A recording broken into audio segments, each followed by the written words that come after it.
Hi hello മക്കളെ, എല്ലാ മക്കൾക്കും എഡ്യൂമേറ്റിൻ്റെ ഇന്നത്തെ ക്ലാസ്സിലേക്ക് സ്വാഗതം. അപ്പോൾ ഇന്ന് നിങ്ങൾക്ക് കേരള പാഠാവലിയുടെ പരീക്ഷ കഴിഞ്ഞു അല്ലേ? എങ്ങനെയുണ്ടായിരുന്നു എക്സാം?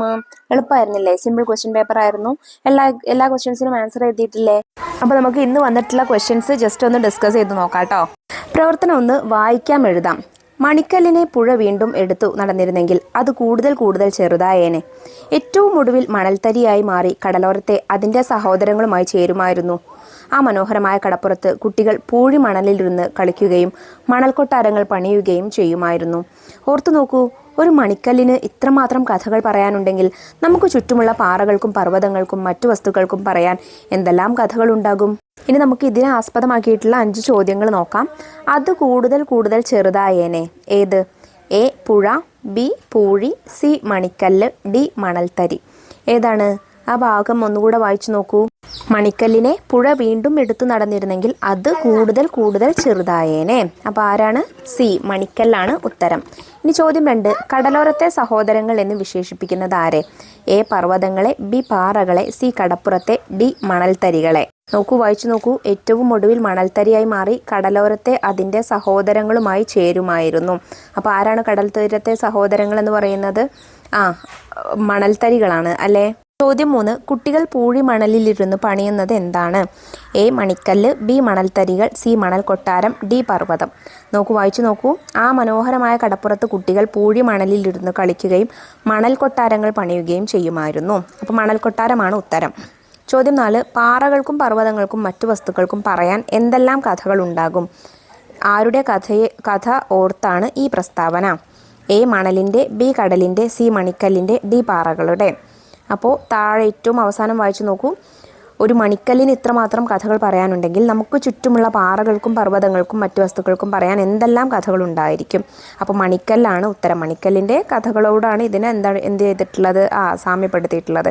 മണിക്കല്ലിന് ഇത്ര പറയാനുണ്ടെങ്കിലാണ് പാറകൾക്കും പർവ്വതങ്ങൾക്കും ഒരുപാട് പറയാനുണ്ടായിരിക്കുക എന്ന് കഥാകൃത്ത് പറയുന്നത്. ചോദ്യം 5, മണിക്കല്ലിനെ എടുത്ത് നടന്നത് ആരാണ്? എ കടൽ, ബി പാറ, സി പുഴ, ഡി പർവ്വതം. പുഴയാണല്ലേ. മണിക്കല്ലിനെ പുഴ വീണ്ടും എടുത്ത് നടന്നിരുന്നെങ്കിൽ എന്ന് പറയുന്നുണ്ട്. അപ്പോൾ പുഴയാണ്. പ്രവർത്തനം 2, എ യാത്രാനുഭവം. ഇടുക്കിയുടെ താജ്മഹൽ എന്ന പാഠഭാഗത്തിലുള്ള അഖിലിൻ്റെയും അമ്മുവിൻ്റെയും യാത്രാനുഭവങ്ങൾ പരിചയപ്പെട്ടല്ലോ. ഇതുപോലെ ചെറുതും വലുതുമായ യാത്രകൾ നിങ്ങളും ചെയ്തിട്ടുണ്ടാകും. മനസ്സിൽ തങ്ങി നിൽക്കുന്ന യാത്രാനുഭവം പങ്കുവെക്കുക. നമ്മൾ ഒരുപാട് യാത്രാനുഭവം പല ചോദ്യപേപ്പറുകളിലായിട്ടും അതുപോലെ പല പാഠഭാഗങ്ങളിൽ നിന്നുള്ള ക്വസ്റ്റ്യനായിട്ടും ചെയ്തിട്ടുണ്ടല്ലേ. ഞാൻ ഒരു ഉദാഹരണം നിങ്ങൾക്കിവിടെ കൊടുക്കാം.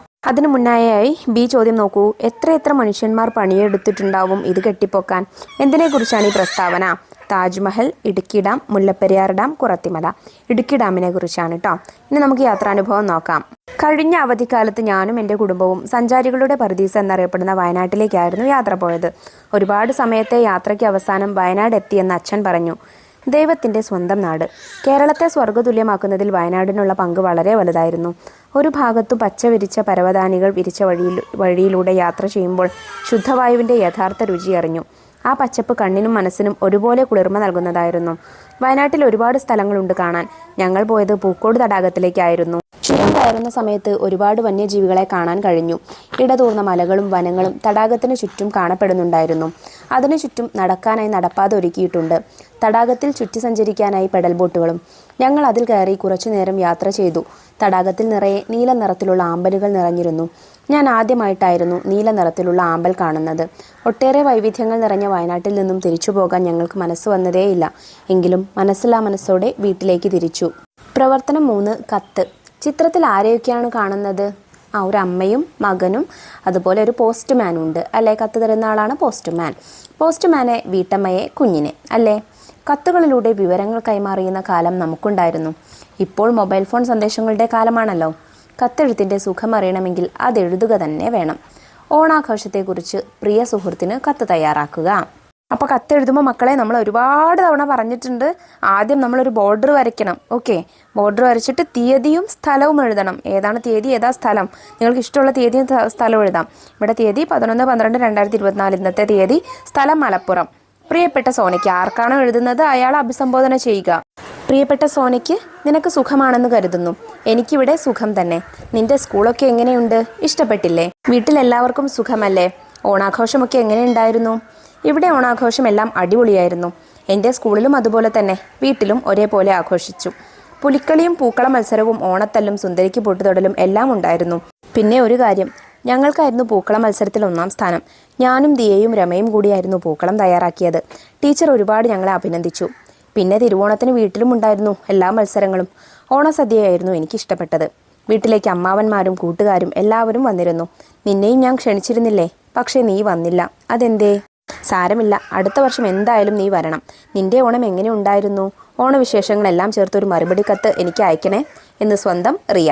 ഓക്കെ, ഈ ഫോർമാറ്റിൽ വേണം നിങ്ങൾ കത്ത് തയ്യാറാക്കാനായിട്ട്. പ്രവർത്തനം 4, വിവരണം തയ്യാറാക്കുക. അപ്പോൾ അതിനു മുന്നേ ആയിട്ട് നമുക്ക് ബി ചോദ്യം നോക്കാം. കൃഷിയുമായി ബന്ധപ്പെട്ട പഴഞ്ചൊല്ല് ഏത്? മിന്നുന്നതെല്ലാം പൊന്നല്ല, മണ്ണ് പൊന്നാക്കണം, പൊന്നുരുക്കുന്നിടത്ത് പൂച്ചയ്ക്ക് എന്ത് കാര്യം, പൊന്നും കുടത്തിന് പൊട്ട് വേണ്ട. ഇതിൽ മണ്ണ് പൊന്നാക്കണം എന്നുള്ള ചൊല്ലാണ് കൃഷിയുമായി ബന്ധപ്പെട്ടത്. ഇനി ചോദ്യം എ നോക്കാം. വിവരണം. പെരുമഴ. മഴ മഴ പെരുമഴ പെയ്യുന്നു, കളകളനാദമുയരുന്നു, ഇടിയുടെ ശബ്ദം കേൾക്കുന്നു, മിന്നാമിന്നികൾ പാറുന്നു, പെരുമഴ കുത്തിയൊലിക്കുന്നു, കുട്ടികൾ തുള്ളിച്ചാടുന്നു. ആർദ്ര AS എന്നുള്ള കവയത്രി എഴുതിയ ചെറിയൊരു കവിതയാണ് കേട്ടോ ഇത്. പെരുമഴയെക്കുറിച്ചാണ് ഈ കവിത. പുഴയുടെ കൂട്ടുകാരിയായ ചാറ്റൽ മഴയെ മഴ ചാറുമ്പോൾ എന്ന കവിതയിലൂടെ പരിചയപ്പെട്ടല്ലോ. മഴയെ ഇഷ്ടപ്പെടുന്നവരും അല്ലാത്തവരും ഉണ്ടാകാം. മഴ ഒഴിയുമ്പോഴുള്ള അവസ്ഥയെക്കുറിച്ച് വിവരണം തയ്യാറാക്കുക. അതായത് മഴ പെയ്ത് കഴിഞ്ഞ ശേഷമുള്ള കാഴ്ചകൾ വെച്ചിട്ട് വേണം ഒരു വിവരണം തയ്യാറാക്കാൻ. മഴ പെയ്യുന്നത് കാണാൻ എത്രമാത്രം മനോഹരമാണോ അത്ര തന്നെ മനോഹരമാണ് മഴ തോർന്നു കഴിഞ്ഞ ശേഷമുള്ള കാഴ്ചകളും. എല്ലാ മരങ്ങളിലും ഇലകളിലും പുല്ലുകളിലുമായി മഴത്തുള്ളികൾ താഴേക്ക് വീഴാനായി നിൽക്കുന്നുണ്ടായിരിക്കും. ജനൽ കമ്പികളിൽ ശീതലടിച്ച ജലകണികകൾ ഇറ്റു വീഴാനായി നിൽക്കുന്നത് കാണാൻ നല്ല ഭംഗിയാണ്. നനഞ്ഞു കുതിർന്ന മുറ്റവും താഴേക്ക് പതിക്കാനായി നിൽക്കുന്ന പൂക്കളും പാതിചാഞ്ഞ മരക്കൊമ്പുകളും എല്ലാം കാണാൻ എന്തു ഭംഗിയാണ്. മഴ പെയ്തു തോർന്നാലും മരം അപ്പോഴും പെയ്യുന്നുണ്ടായിരിക്കും. പ്രവർത്തനം 5, പ്രസംഗം. അതിൽ എ ചോദ്യം ചെയ്യുന്നതിന് മുന്നേറ്റ് ബി ചോദ്യം നോക്കാം. താഴെ വീഴുകയാൽ ആകൃതി മാറും. ആർക്ക്? താഴെ വീഴുന്ന സമയത്ത് ആകൃതി മാറുന്നത് ആർക്കാണെന്നാണ് ചോദിച്ചിട്ടുള്ളത്.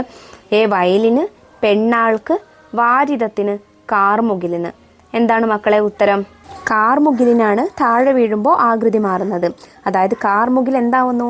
മഴയായിട്ട് പെയ്യുന്നു അല്ലേ? അപ്പോൾ ഈ മഴത്തുള്ളികൾ താഴെ വീഴുമ്പോൾ ആകൃതി മാറും എന്നാണ് നമ്മൾ ആ കവിതയിൽ പഠിച്ചിട്ടുണ്ടായിരുന്നത്.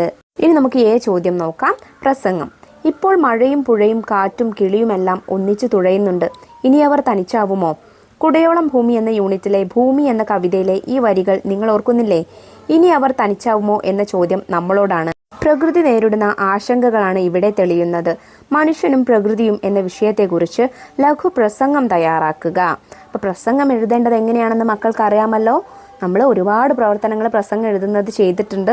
നമുക്കിതിൻ്റെ ഒരു ഉദാഹരണം നോക്കാം. അതായത് ഇതിൻ്റെ ഒരു ചെറിയ എക്സാമ്പിൾ മാം കാണിച്ച് എഴുതി തരാം. അതിൻ്റെ ഫോർമാറ്റിൽ ഇതുപോലെയാണോ, ഈ പോയിന്റുകളൊക്കെ വരുന്ന രീതിയിലാണോ നിങ്ങൾ പ്രസംഗം എഴുതിയിട്ടുള്ളത് എന്ന് ഒന്ന് വിലയിരുത്തുക. വേദിയിലിരിക്കുന്ന വിശിഷ്ട വ്യക്തികളെ, എൻ്റെ പ്രിയപ്പെട്ട സുഹൃത്തുക്കളെ, നമസ്കാരം. പ്രകൃതിയും മനുഷ്യനും തമ്മിലുള്ള അഭേദ്യമായ ബന്ധം ഞാൻ പറയാതെ തന്നെ നിങ്ങൾക്കറിയാമല്ലോ. ജീവൻ കൊടുത്തും സംരക്ഷിക്കേണ്ട പ്രകൃതിയെ ഓരോ ദിവസവും നമ്മൾ ഉപദ്രവിച്ചു കൊണ്ടിരിക്കുകയാണ്. മനുഷ്യന്റെ ഇടപെടൽ മൂലം പ്രകൃതിയിൽ ഒരുപാട് മാറ്റങ്ങൾ സംഭവിക്കുന്നുണ്ട്. മനുഷ്യൻ പ്രകൃതിയെ അമിതമായി ചൂഷണം ചെയ്യുന്നത് മൂലം മഴയുടെ അളവ് കുറയുകയും പുഴകൾ വറ്റി വരളുകയും പക്ഷി മൃഗാദികൾക്ക് വംശനാശം സംഭവിക്കുകയും ചെയ്യുന്നു.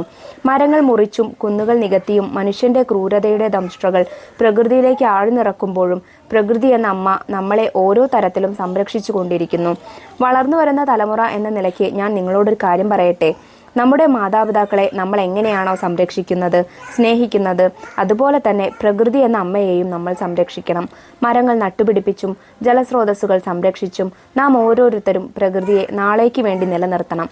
ഒരിക്കൽ കൂടി പ്രകൃതിയെ സംരക്ഷിക്കുന്നത് നമ്മുടെ ഉത്തരവാദിത്തമാണ് എന്ന് ഓർമ്മിപ്പിച്ചുകൊണ്ട് ഞാൻ നിർത്തുന്നു. നന്ദി, നമസ്കാരം. അപ്പോൾ മക്കളെ, ഈ പോയിന്റ്സ് ഒക്കെ നിങ്ങളുടെ എഴുതിയിട്ടുള്ള പ്രസംഗത്തിൽ വന്നിട്ടുണ്ടോ? അതായത് പ്രകൃതിയെ നമ്മൾ ചൂഷണം ചെയ്യുന്നതും പ്രകൃതിയെ സംരക്ഷിക്കേണ്ടതിൻ്റെ ആവശ്യകത പറഞ്ഞുകൊണ്ടുമെല്ലാം വേണം നിങ്ങൾ ഈ പ്രസംഗം തയ്യാറാക്കേണ്ടത്. ഓക്കെ, ഇതെല്ലാം വന്നിട്ടുണ്ടായിരിക്കുമല്ലോ അല്ലേ? പ്രവർത്തനം 6, അനുഭവക്കുറിപ്പ്. നീർനാഗം എന്ന പാഠഭാഗത്തിൽ ബഷീർ ചെയ്ത കുസൃതി എല്ലാവരെയും ചിരിപ്പിച്ചതാണല്ലോ. കുട്ടിക്കാലം കുസൃതികളെയുടേതും കൂടിയാണ്. ഓർക്കുമ്പോൾ ചിരി വരുന്ന ഏതെങ്കിലും ഒരനുഭവം പങ്കുവെക്കുക. ഇത് നമ്മൾ ഓൾറെഡി ആ പാഠത്തിൽ തന്നെ ചെയ്തിട്ടുണ്ടായിരുന്നു. ഈ അനുഭവക്കുറിപ്പ് എഴുതിയിട്ടുണ്ടായിരുന്നു. മക്കൾ ഓർക്കുന്നുണ്ടോ? അപ്പോൾ നിങ്ങൾക്ക് ഇഷ്ടപ്പെട്ട നിങ്ങൾക്ക് അതുപോലെ ചിരി വരുന്ന ഒരു അനുഭവം എഴുതിയിട്ടുണ്ടായിരിക്കും. ഞാൻ നിങ്ങൾക്ക് അതിനൊരു ഉദാഹരണം ഇവിടെ എഴുതി ചേർക്കുന്നുണ്ട് കേട്ടോ, ഒന്ന് വായിച്ചു നോക്കൂ. ചെറുപ്പത്തിൽ ഞാൻ വലിയൊരു കുസൃതിക്കാരിയായിരുന്നു. കുസൃതിക്കാരി എന്നതിലുപരി വാശിക്കാരി എന്ന് പറയുന്നതായിരിക്കും ശരി. എനിക്കിഷ്ടമല്ലാത്തത് എന്ത് കേട്ടാലും നടന്നാലും എൻ്റെ കയ്യിലുള്ള സാധനങ്ങൾ ഞാൻ അപ്പോൾ തന്നെ കിണറ്റിൽ കൊണ്ടുപോയി ഇടും. അങ്ങനെ ഒരു ദിവസം വൈകുന്നേരം ജോലി കഴിഞ്ഞ് അച്ഛൻ വീട്ടിലേക്ക് വിളിക്കുകയായിരുന്നു. അമ്മയുടെ കയ്യിൽ നിന്നും ഫോൺ വാങ്ങി അച്ഛനോട് ഞാൻ എനിക്ക് മിഠായി വേണമെന്ന് പറഞ്ഞു. നിനക്ക് മിഠായി ഒന്നും ഞാൻ കൊണ്ടുവരില്ല എന്ന് അച്ഛൻ തിരിച്ചു പറഞ്ഞു. അച്ഛൻ അത് തികച്ചും തമാശയായാണ് പറഞ്ഞത്. പക്ഷേ അന്നത്തെ എൻ്റെ ബുദ്ധിയിൽ എനിക്കത് ബോധിച്ചില്ല. ഞാൻ ഉടനെ തന്നെ എൻ്റെ കയ്യിലുള്ള ഫോൺ എടുത്ത് കിണറ്റിലേക്ക് എറിഞ്ഞു. എന്തായാലും അതുവരെ കുസൃതി മാത്രമായി കണ്ടിരുന്ന എൻ്റെ ആ സ്വഭാവം അന്ന് കുറച്ച് ഗൗരവമായി വീട്ടുകാർ കണ്ടു. എനിക്ക് ശാസനയും അടിയും കിട്ടി. അതോടെ എൻ്റെ ആ ശീലം ഞാൻ മാറ്റുകയും ചെയ്തു. അപ്പോൾ മക്കളെ മനസ്സിലായല്ലോ എന്ന് വന്നിട്ടുള്ള ചോദ്യങ്ങൾ എങ്ങനെയൊക്കെയാണ് എഴുതേണ്ടത് എന്ന്. അപ്പോൾ ഈ രീതിയിലൊക്കെ മക്കൾ എഴുതിയിട്ടുണ്ടായിരിക്കും പരീക്ഷയ്ക്ക് എന്ന് വിശ്വസിക്കുന്നു. എന്തായാലും നല്ല മാർക്ക് തന്നെ എല്ലാവർക്കും കിട്ടും കേട്ടോ.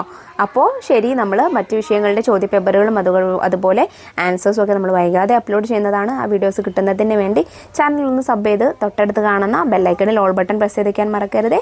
അപ്പോൾ ശരി കേട്ടോ, അടുത്ത ക്ലാസ്സുമായി നമുക്ക് വീണ്ടും കാണാം. താങ്ക്